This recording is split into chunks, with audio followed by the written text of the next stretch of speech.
Good morning बच्चों। सामाजिक ज्ञान के इस क्लास में आज हम हमारी अर्थव्यवस्था में जो किए गए सुधार थे उन सुधारों का अध्ययन करेंगे। पिछली क्लास में हमने भी कुछ आर्थिक सुधारों की बात करी थी और आर्थिक सुधारों के अंतर्गत हमने आपको व्यापार घाटा और भुगतान संतुलन इनके बारे में समझाया। इसके अंतर्गत हमने आपको विश्व बैंक और अंतर्राष्ट्रीय मुद्रा कोष इससे भी अवगत कराया था। इस क्लास में जो आर्थिक सुधारों से संबंधित है, इस क्लास में हम आपको ये बताएंगे कि कौन कौन से आर्थिक सुधार भारत की अर्थव्यवस्था को सुधारने के लिए लागू किए। उन्हीं सुधारों पर हम यहाँ पे चर्चा करें। बच्चों, जैसा कि आपको पहले भी बताया गया था कि स्वतंत्रता प्राप्ति के पश्चात हमने भारतीय अर्थव्यवस्था को सुधारने के लिए या भारतीय अर्थव्यवस्था के क्रियान्वयन के लिए हमने सार्वजनिक क्षेत्र को महत्व दिया और निजी क्षेत्र को पूरी तरह से नियंत्रण में रखा। लेकिन 1990 के दशक के बाद कुछ परिस्थितियां ऐसी उत्पन्न हुई कि हमको अपनी आर्थिक नीति को बदलना। 1990 तक आते आते हमारी आर्थिक स्थिति, भारत का जो वित्तीय घाटा वो बढ़ गया था, भुगतान जो संतुलन था उसमें असंतुलन पैदा हो गया था। यही कारण था कि भारत को अपनी अर्थव्यवस्था को निरंतर आगे चलाने के लिए विश्व बैंक से कर्जा लेना। विश्व बैंक और अंतर्राष्ट्रीय मुद्रा कोष ने हमको सशक्त कर्जा दिया और उनकी शर्त ये थी कि हम भारत में अपनी आर्थिक नीतियों को बदलें। और 1991 के बाद हमने अपनी इन आर्थिक नीतियों को पूरी तरह से बदल दिया। 1950 के बाद जिस मिश्रित अर्थव्यवस्था के मॉडल को हमने अपनाया था, 1990 के बाद वो मिश्रित अर्थव्यवस्था को छोड़ हम पूंजीवादी अर्थव्यवस्था की ओर अग्रसर हो गए। चाहे ये कार्य हमने दबाव में आकर ही किया था, लेकिन उसके बाद हमारे देश की अर्थव्यवस्था निरंतर प्रगति करती हुई आगे बढ़ रही है। पर उसके इस आगे बढ़ने के पीछे कुछ महत्वपूर्ण सुधारों का हाथ था। आज हम उन्हीं महत्वपूर्ण आर्थिक सुधारों की बात करें। जो आर्थिक सुधार भारत सरकार द्वारा 1990 के दशक के बाद किए गए, उसमें सबसे पहले बात करें उदारीकरण,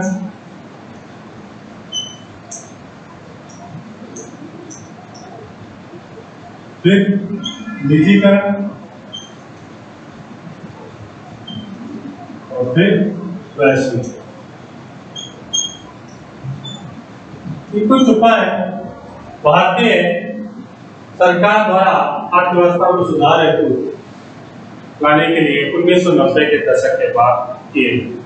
आज की क्लास में हम इन्हीं सुधारों पर चर्चा करते हैं और सबसे पहले जो हम बात करेंगे उदारीकरण।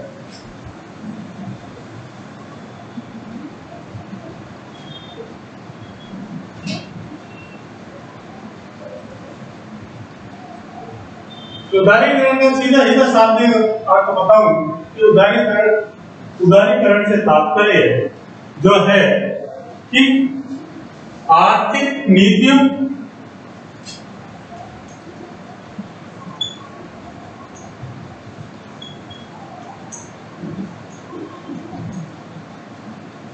सुधारों, आर्थिक नीतियों सुधारों, नियमों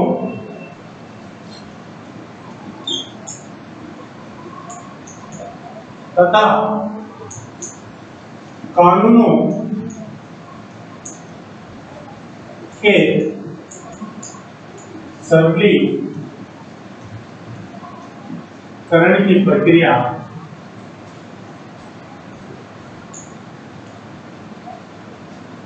उदारीकरण क्या है? उदारीकरण आर्थिक नीतियों, नियमों तथा कानूनों को सरल बनाना। इसको जो कानूनों को जो सरल बनाने की जो प्रक्रिया है, वही प्रक्रिया को हम उदारीकरण के नाम से जानते हैं।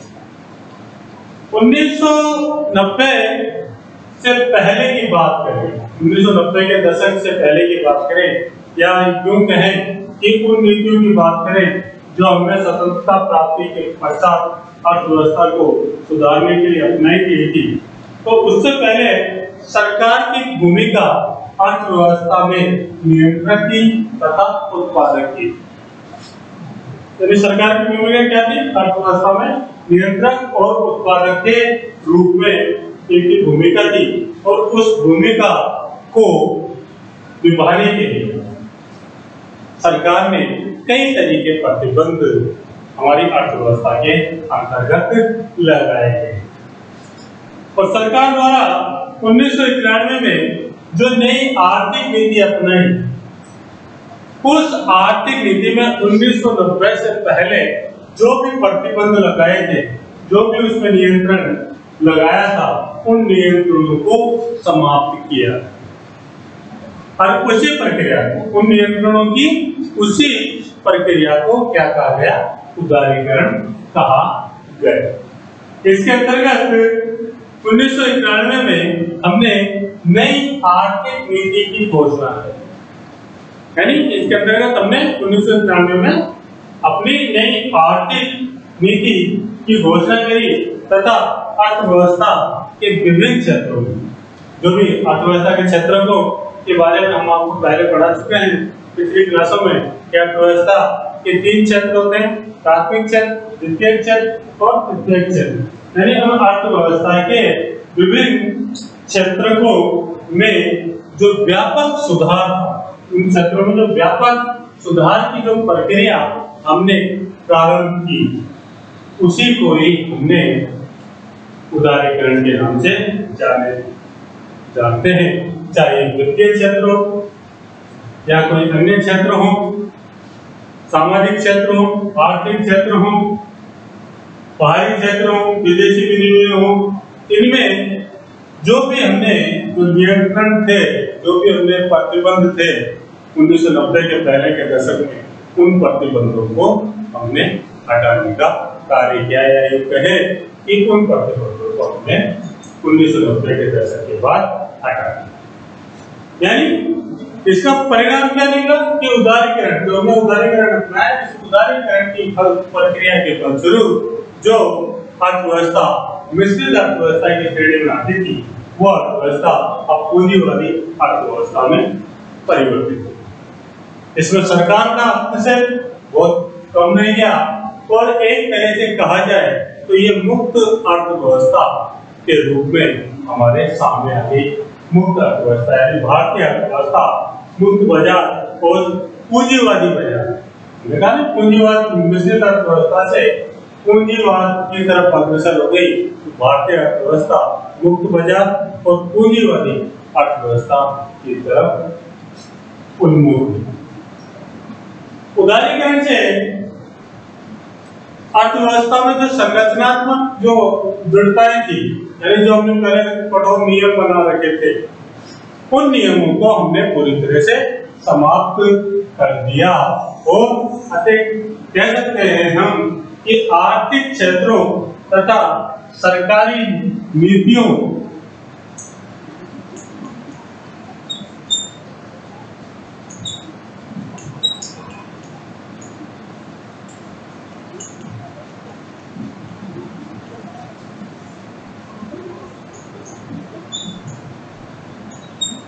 आर्थिक क्षेत्रों तथा सरकारी नीतियों की बाधाओं को समाप्त करके, आर्थिक क्षेत्रों तथा सरकारी नीतियों की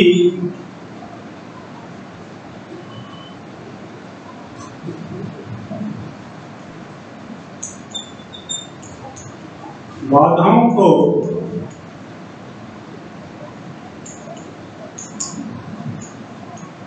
समाप्त करके आर्थिक क्षेत्रों तथा सरकारी नीतियों की बाधाओं को समाप्त करके अर्थव्यवस्था में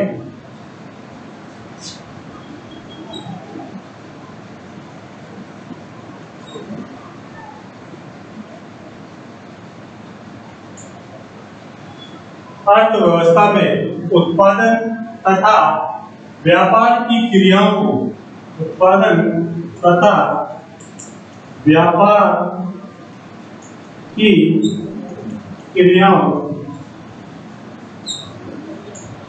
को सरल बनाने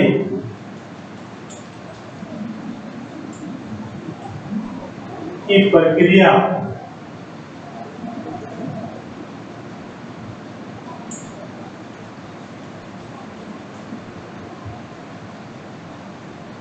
को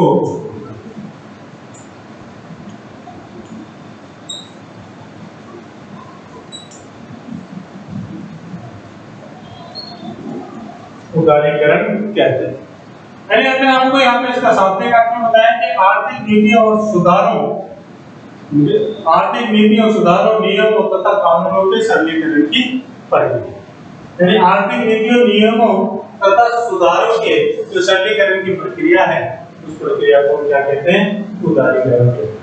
और व्यापक अर्थ में इसका अगर अपन देखें कि आर्थिक क्षेत्र तथा सरकारी नीतियों की बाधाओं को समाप्त करके अर्थव्यवस्था में उत्पादन तथा व्यापार की क्रियाओं को जो सरल बनाने की प्रक्रिया है उस प्रक्रिया को हम किस नाम से जानते हैं?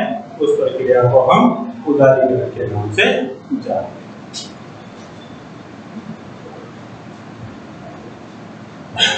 आगे पढ़ते हैं उदारीकरण के ही बारे में।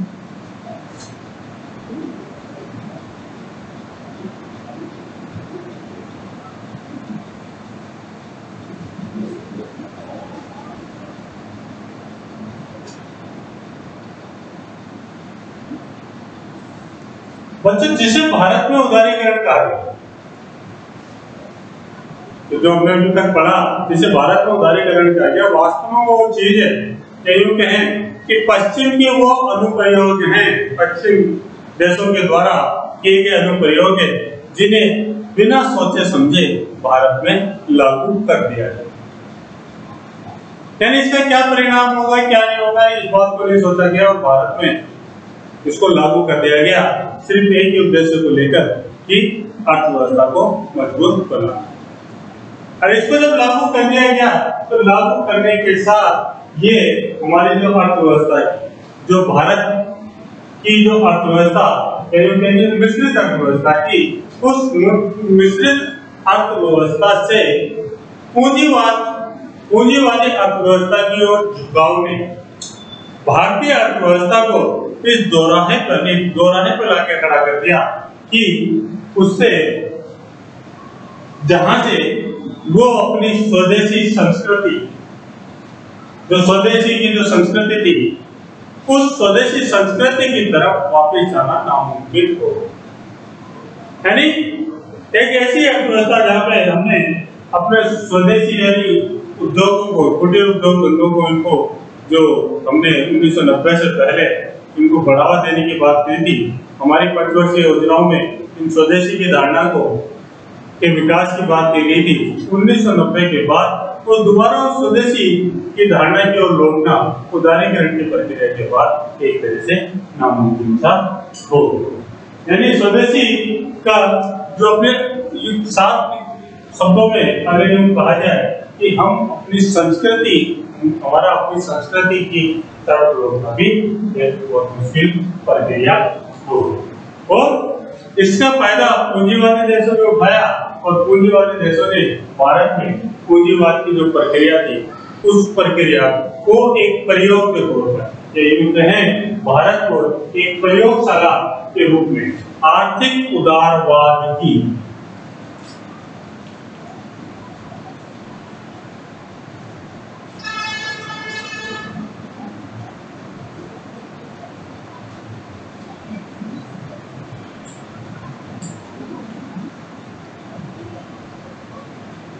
आर्थिक उदारवाद की एक प्रयोगशाला के रूप में भारत में जो पश्चिमी देश थे उन्होंने भारत में प्रयोगशाला को स्थापित कर दिया। हमारे विशाल जनसंख्या और उसमें भी सक्षम मध्यम वर्ग था जो पूंजीवादी जो देश थे उनके निशाने पर था। जो भारत का एक मध्यम वर्ग, ये मध्यम वर्ग की एक विशाल बाजार है पूंजीवादी देशों के, और वो हम इनके निशाने पर आ गए और सरकार ने वैश्वीकरण के नाम से देश के बाजारों को आगे सौंप। वैश्वीकरण के बारे में भी चर्चा करेंगे। तो बच्चों, ये उदारीकरण की प्रक्रिया थी जिसने हमारे देश की अर्थव्यवस्था में सुधार के कुछ महत्वपूर्ण कार्य किए थे। इसके बाद एक और सुधार प्रक्रिया, जो आर्थिक सुधारों के उपाय थे, उन उपायों में एक और उपाय किया गया निजीकरण।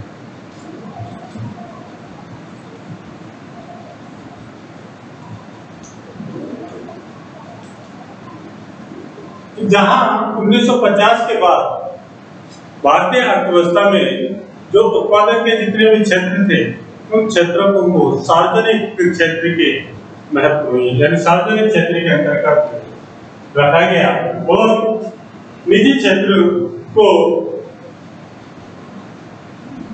कम अवसर प्रदान किए गए। यानी निजीकरण की से पहले जो प्रक्रिया भारत में अपनाई थी उस प्रक्रिया में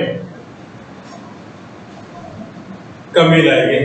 यानी जब आर्थिक क्षेत्र में निजीकरण की निजी क्षेत्रों की आर्थिक क्षेत्र में निजी क्षेत्रों की जो भूमिका में वृद्धि होती है, यानी उस प्रक्रिया को हम निजीकरण कहते हैं। देखो बच्चों, निजीकरण और सार्वजनिक दो चीजें होती हैं। सार्वजनिक का मतलब सरकारी से लिया जाता है और निजीकरण का मतलब प्राइवेट से लिया जाता है, कि सरकारी क्षेत्र और प्राइवेट क्षेत्र, कि सरकारी कंपनियां और प्राइवेट। तो पहले 1990 से पहले करीब 1950 के दशक के बाद जो भारत में जो अर्थव्यवस्था का जो रूप अपनाया गया वो सार्वजनिक क्षेत्र के महत्व को ध्यान में रखकर अपनाया।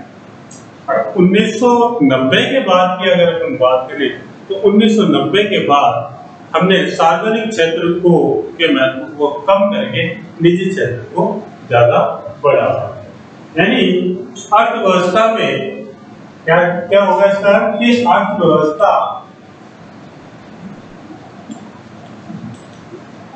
में निजी क्षेत्र की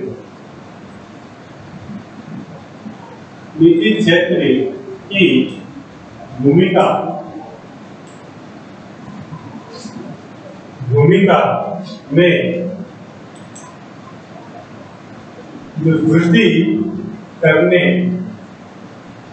की प्रक्रिया, यानी अर्थव्यवस्था में निजी क्षेत्र की भूमिका में वृद्धि करने की जो प्रक्रिया है उसी प्रक्रिया को हम किस नाम से जानते हैं? निजीकरण के नाम से जानते हैं। इसमें जो निजीकरण है उसमें निजी क्षेत्र की भूमिका बढ़ाई जाती है और सार्वजनिक क्षेत्र की भूमिका घटाई जाती है, यानी सरकारी क्षेत्र की भूमिका घटाई जाती है। तथा निजीकरण की प्रक्रिया में उन सभी आर्थिक नीतियों, जब ये प्रक्रिया चलती है निजीकरण की, तो इस निजीकरण की प्रक्रिया में उन सभी आर्थिक नीतियों को सम्मिलित किया जाता है जिससे निजी क्षेत्र का महत्व बढ़े और सार्वजनिक क्षेत्र का जो राज्य की संपत्ति है, सार्वजनिक क्षेत्र है, राज्य की जो संपत्ति है उनका जो इंटरफेयर है, हस्तक्षेप है, वो धीरे धीरे कम होता रहे। यही निजीकरण की प्रक्रिया है।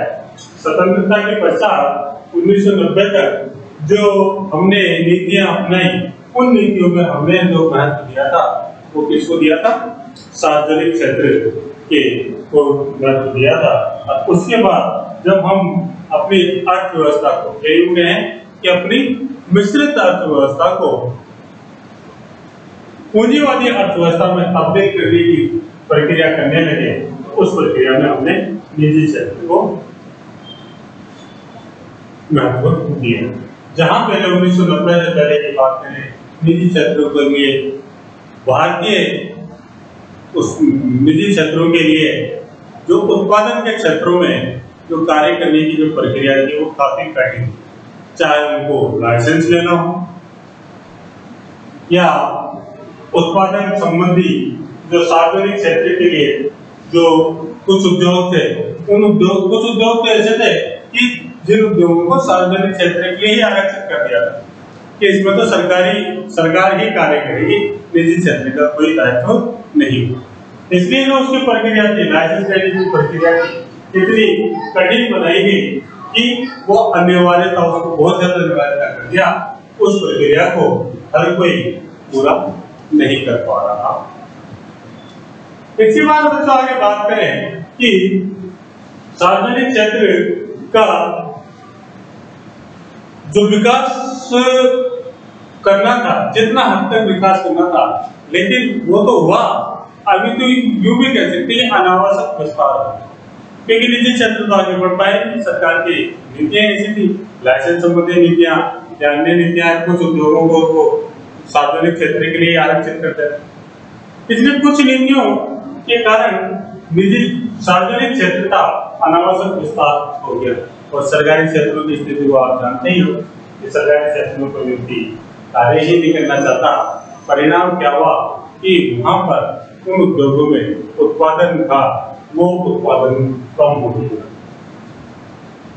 उत्पादकता बहुत कम हो गई और जो सार्वजनिक क्षेत्र के उद्योग थे या उद्योग थे वो सरकार पर बोझ बन गए। यहाँ सरकार ने पहले उद्योगों को बढ़ावा देने के लिए जो महत्वपूर्ण कार्यों के द्वारा जो इनको महत्व प्रदान किया गया था, लेकिन इन क्षेत्रों की जो सार्वजनिक क्षेत्र के लोगों की कार्य असक्षमता के कारण उत्पादन कम हो गया और ये क्षेत्र सार्वजनिक क्षेत्र सरकार के लिए बोझ हो गया।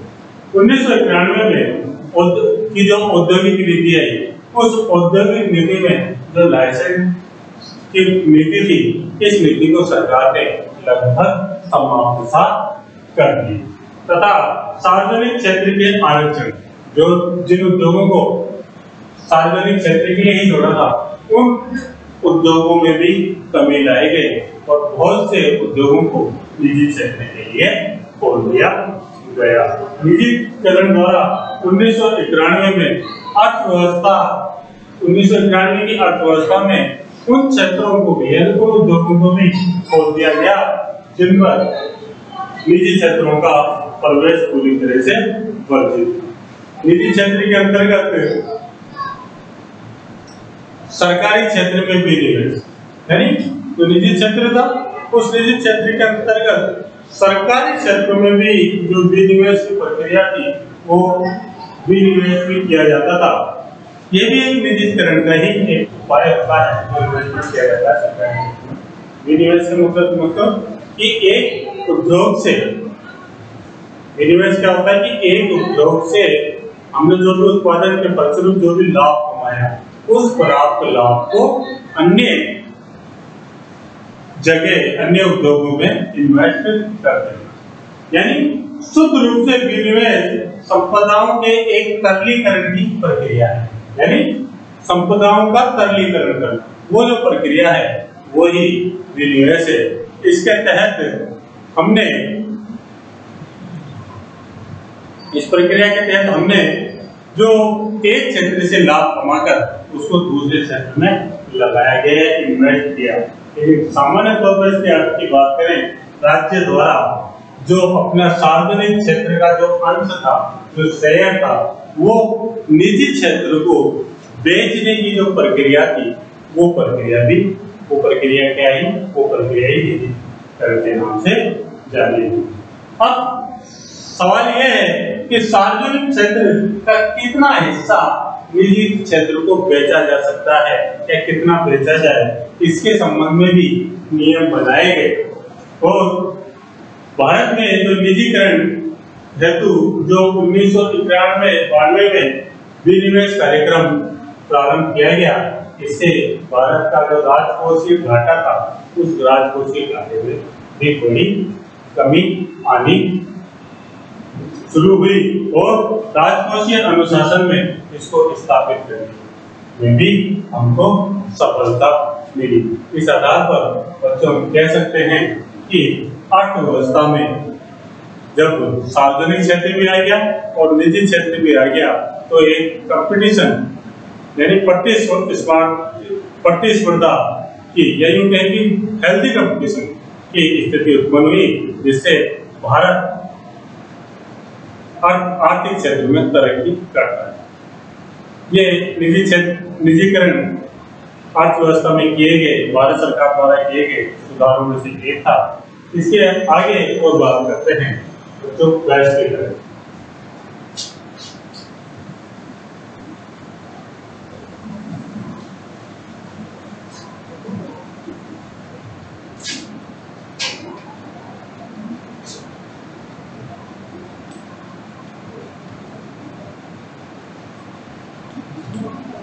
अगला जो सुधार था जो 1990 के बाद के दशकों में किया गया भारत सरकार द्वारा आर्थिक सुधार था, वो था वैश्वीकरण। वैश्वीकरण का अगर साधारण अर्थ लिया जाए कि घरेलू अर्थव्यवस्था का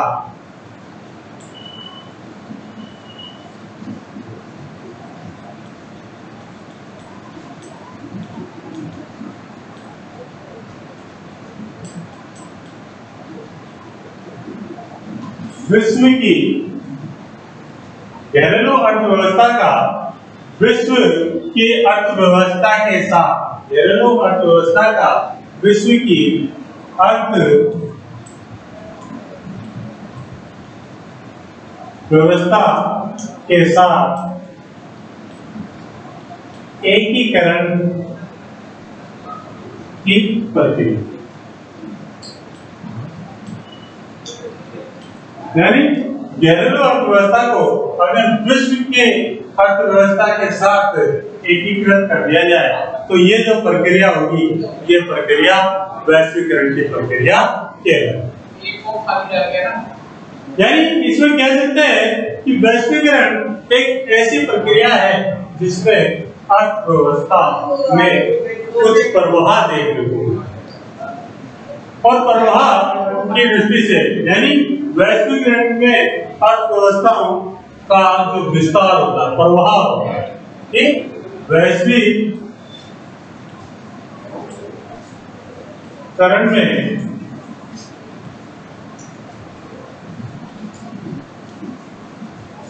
अर्थव्यवस्थाओं का जो विस्तार होता है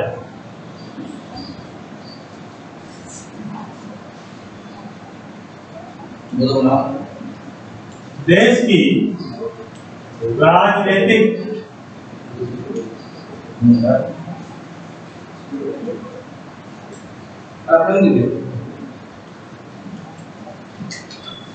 सीमाओं से बाहर होगा। जो विस्तार होगा वैश्वीकरण अर्थव्यवस्था का जो विस्तार होगा वो देश की राजनीतिक सीमाओं से किसी भी देश की राजनीतिक सीमाओं से बाहर होता है। यानी वैश्वीकरण से आर्थिक खुलेपन, जो आर्थिक खुलापन है उस आर्थिक खुलेपन की नीति को बढ़ावा मिलता है। यहाँ पे एक शब्द आया प्रवाह कि वैश्वीकरण अगर अर्थ में जाए तो वैश्वीकरण का मतलब होता है प्रवाह। प्रवाह का पूंजी का प्रवाह,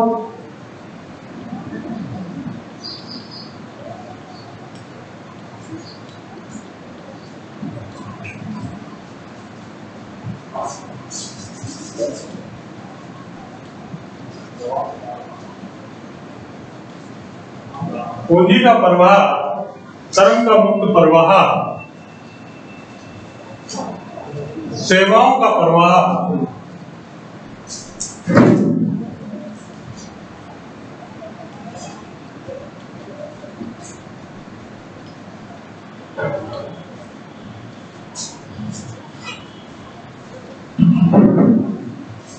यानी पूंजी का प्रवाह, श्रम का प्रवाह और सेवाओं का प्रवाह। इन सब चीजों का प्रवाह एक स्थान से दूसरे स्थान पर होता है, चाहे इस प्रवाह में प्रौद्योगिकी को शामिल कर लो, चाहे तकनीक को शामिल कर लो, तो वो सब कुछ इसके वैश्वीकरण के क्षेत्र में आता है।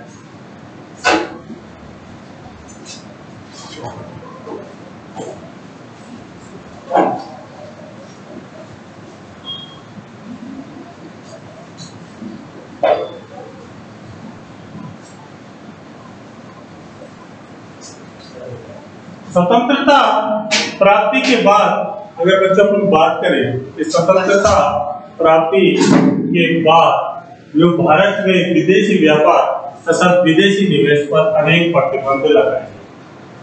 जो भी विदेशी व्यापार होता था, जो भी विदेशी निवेश होता था, उस पर अनेक प्रतिबंध भारत सरकार द्वारा लगाए गए। यानी कोई भी विदेशी कंपनी भारत पर व्यापार करने के लिए आसानी से नहीं आ सकती, क्योंकि नियम भी इतने कड़े थे, इतने कठिन नियमों का पूरा करना हर किसी कंपनी के बस की बात नहीं थी। इसलिए वो कंपनियां, विदेशी कंपनियां भारत में व्यापार करने के लिए नहीं आ पाती। उसका एक कारण भी था, जो हमने इस तरह से कठिन नियम बनाए, उन नियमों का एक कारण भी था कि जब हम आजाद हुए थे तो हमारे देश के जो उद्योगपति थे, हमारी आर्थिक व्यवस्था तो पहले से खराब थी, तो हमारे देश के जो उद्योगपति थे, उन उद्योगपतियों की स्थिति इतनी अच्छी नहीं थी कि वो विदेशी उद्योगपतियों से, जो पूरी तरह से एस्टेब्लिश थे, आर्थिक रूप से सक्षम थे, उनका सामना कर सके। इसलिए हमने इस तरह की नीतियां अपनाई ताकि और ये निश्चय किया गया कि पहले हम जो अपने देश के उद्योगपति हैं उन्हीं को बढ़ावा देंगे, उन्हीं को संरक्षण प्रदान। 1990 के दशक के बाद जब भारत की अर्थव्यवस्था में सुधार कम हो रहे थे तो कुछ सुधार करने की भी आवश्यक है, और उस समय तक इतना भी ये भी साफ हो गया था कि अब भारत के उद्योगपति हैं जो किसी भी, या भारत की जो कंपनियां हैं, किसी भी विदेशी कंपनी या विदेशी उद्योगपतियों से मुकाबला करने के लिए या कंपटीशन करने के लिए सक्षम है। तो हमने जो उनके जो आने के जो नियम थे विदेशी कंपनियों से संबंधित, उन नियमों को भी हमने सरल बनाया, सरलीकरण की प्रक्रिया की, ताकि विदेशी कंपनियां भारत में इन्वेस्टमेंट कर सकें। और उसका परिणाम यह हुआ कि कई तरह की कंपनियां भारत में आई और भारतीय कंपनियां भी भारत में थी, फलस्वरूप एक ही उत्पादन को लेकर कई सारी कंपनियां भारत में आ गई। इससे एक जो फायदा तो यह हुआ कि दोनों सारी कंपनियों के बीच एक प्रतियोगिता प्रारंभ हो गई, और उस प्रतियोगिता के कारण जो वस्तुओं का मूल्य था उस मूल्य में भी भारी गिरावट। फिर भारत ने जो व्यापार अवरोधों को हटाकर जो प्रतिबंध थे, उन प्रतिबंधों को जो हटाया था, उसमें से थोड़े बहुत छोड़े, बाकी भारत ने जो अपनी नीति थी वो स्वतंत्र व्यापार नीति प्रारंभ कर। इसी रूप में एक शब्द और सामने आता है हमें, वो है बहुराष्ट्रीय कंपनी।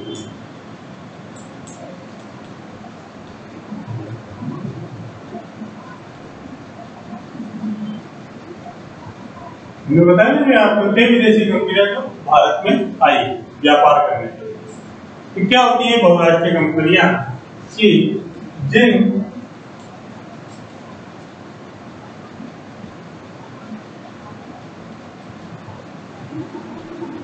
कंपनियों का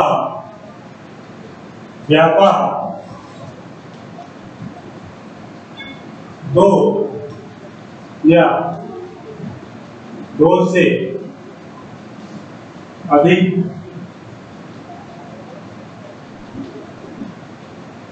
देशों में होता है,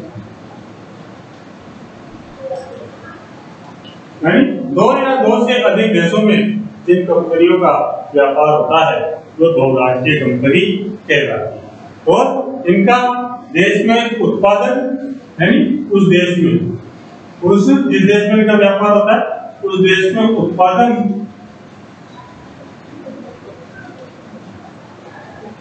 पर पूर्ण नियंत्रण होता है।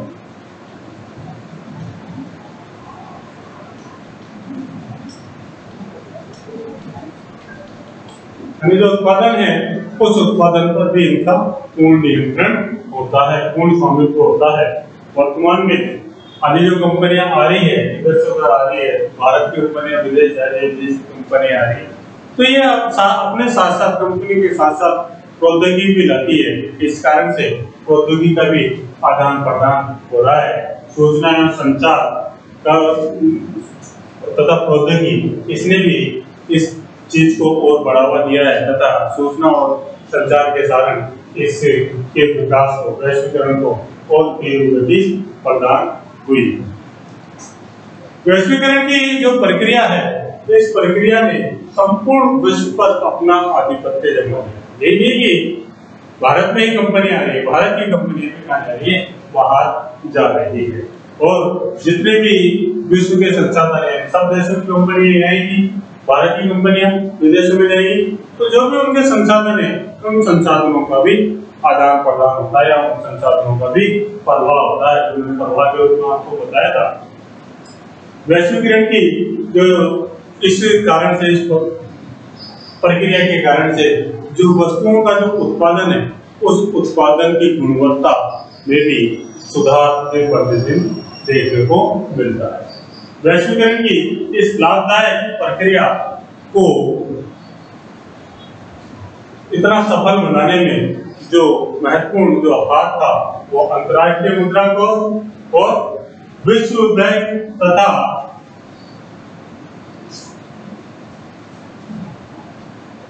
विश्व व्यापार संगठन, इसका हाथ था। अंतर्राष्ट्रीय मुद्रा कोष और विश्व व्यापार संगठन, इसके बारे में हम पहले आपको बता चुके हैं। विश्व व्यापार संगठन है जो इसकी स्थापना 1 जनवरी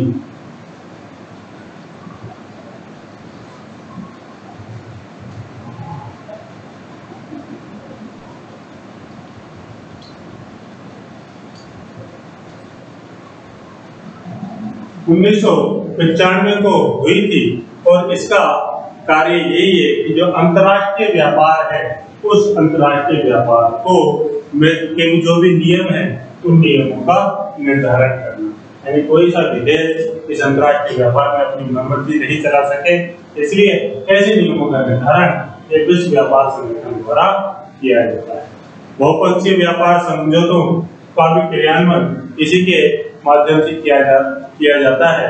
और वैश्वीकरण के जितने भी इसके जितने भी जो सदस्य राष्ट्र है, विश्व व्यापार संगठन WTO जो संयुक्त राष्ट्र संघ की एक संस्था है, तो उसके माध्यम से जितने भी इसके सदस्य हैं, वो सब इसके नियमों का पालन करते हैं और वैश्वीकरण की प्रक्रिया को बहुत सफल बनाते हैं। तो बच्चों, ये भारत में तो कुछ आर्थिक सुधार किए गए थे, उनके बारे में आपको समझाया। निजीकरण, वैश्वीकरण, उदारीकरण, इनसे संबंधित अगर आपको कोई भी समस्या हो तो आप हमसे संपर्क कर सकते हैं। धन्यवाद।